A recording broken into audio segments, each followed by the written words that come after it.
Salam and welcome back. This is Ahdia, and I want to say something that I don't think anyone has said to you quite like this before. Your ambition was never really about ambition, it was about getting out. It was about finding air. It was about creating enough distance between the life that was mapped out for you and the life you could feel waiting somewhere on the other side. You did it. You built the exit, you created the independence, the career, maybe the business, maybe the freedom to live whatever you want and answer to no one. And that is genuinely remarkable. But here you are, you feel exhausted in a way that a good night's sleep doesn't feel like it does it for you. Some morning it's hard to get out of bed, even though you're someone who sees as driven, you're switched on all the time, and switching off feels almost impossible. And somewhere underneath all of it, doing and achieving life feels a little bit flat and not as exciting. And if that's you, I want you to stay with me because this video is specifically for you. I want to be very honest and precise here because this isn't a general conversation about burnout, but this is for the woman who is actually high achiever and ambitious, not in a performative way, but in a very deep primal way. You've always had a hunger in yourself and knowing that there was more, that you were made for more.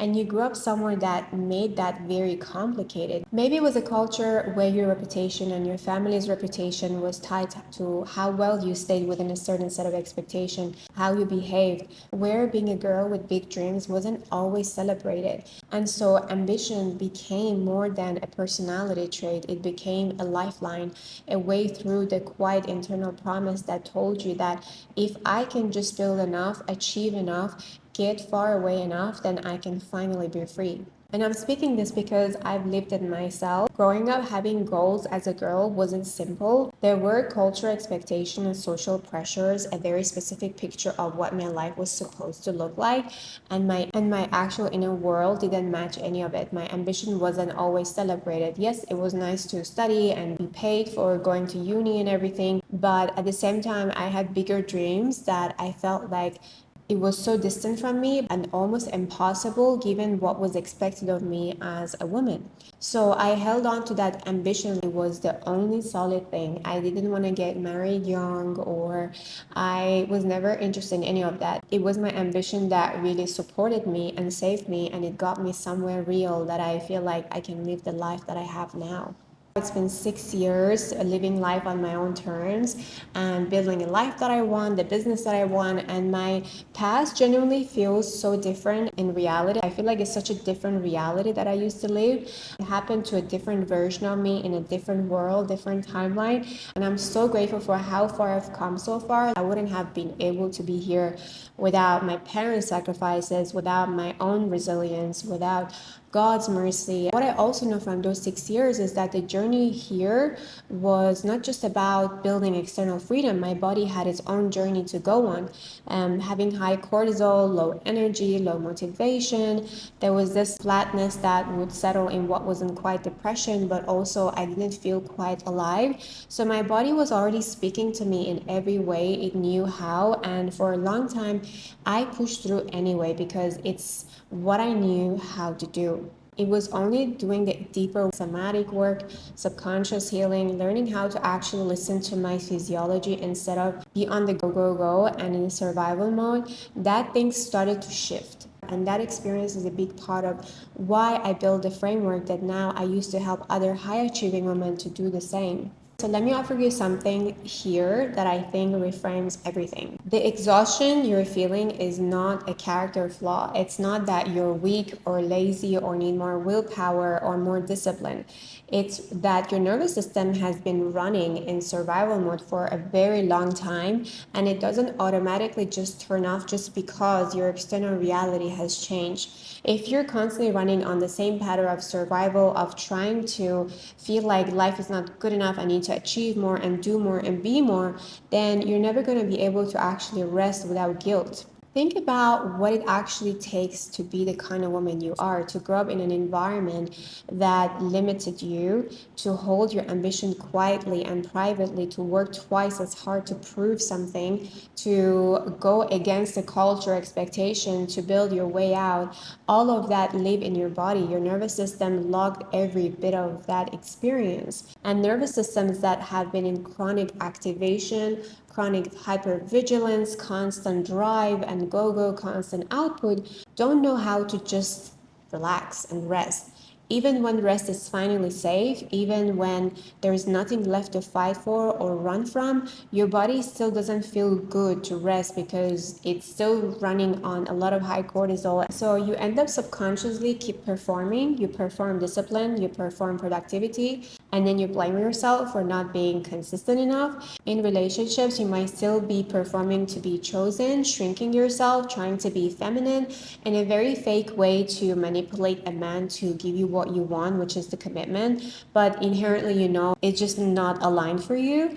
So, not listening to your intuition and bypassing what you actually feel in favor of what seems expected. And underneath all of these things, life starts to feel a little bit hollow, flat, or I would say uninspiring. And I want to reassure you that there's nothing wrong with you and you haven't failed.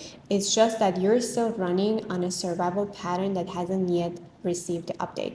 Now, here's what I want to get a little bit deeper because this is the piece that almost no one talks about in ambitious and achievement space. As a highly ambitious, high achieving woman myself, we are very primal.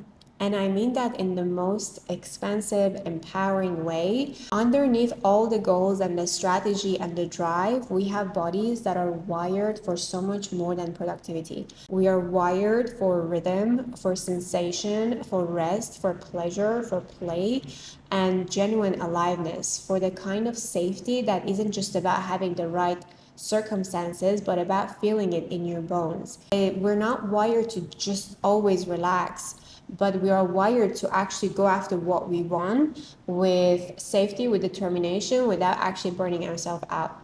So, high achievers, especially those of us who use ambition as a survival mechanism, often live almost entirely above the neck. We become very skilled at thinking, at planning, at pushing, at producing, and trying to do good. And the body becomes something we manage rather than something we own and inhabit and we try to take care of.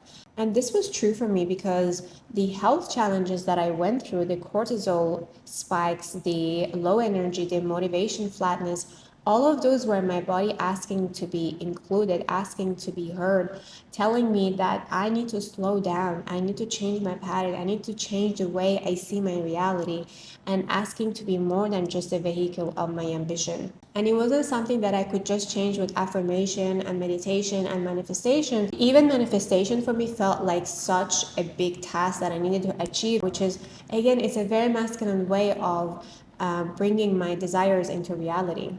So, my dear, when you start doing somatic work, learning to listen to your body's signals, understanding your nervous systems, working with your cycle, creating genuine safety to a physiological level, something starts to shift, not just in how you feel, but in how you move through the world and how you see yourself in the world, how you relate to people, how you interact.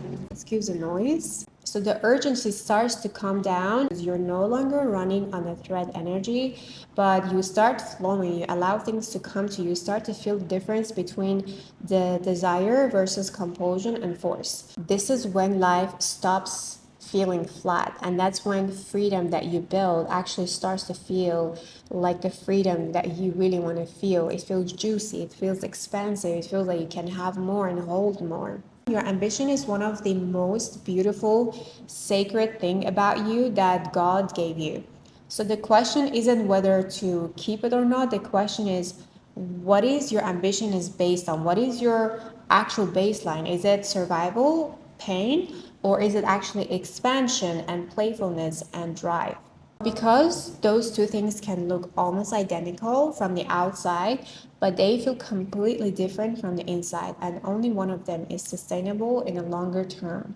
What I'm inviting you is into more capacity, more internal space, a nervous system that is regulated enough that your ambition gets to be an expression of your aliveness, of your playfulness, of your authenticity. What does it actually look like in practice? It starts very simple. It's actually paying attention to your body. When you're experiencing a sensation or an emotion such as fear, anger, resentment, or trigger, you need to actually digest that feeling and sit with it in a way not to dwell in it and be like sad for 3 days, but actually feel into it and understand where it's coming from. And this is how slowly your survival patterns start to change. You start to take different actions because when you take different actions, you have different behaviors and different outcomes, and also a different identity. You will reach a point where instead of performing or doing things out of fear or guilt or shame, you're doing them out of authenticity, out of what is true to you.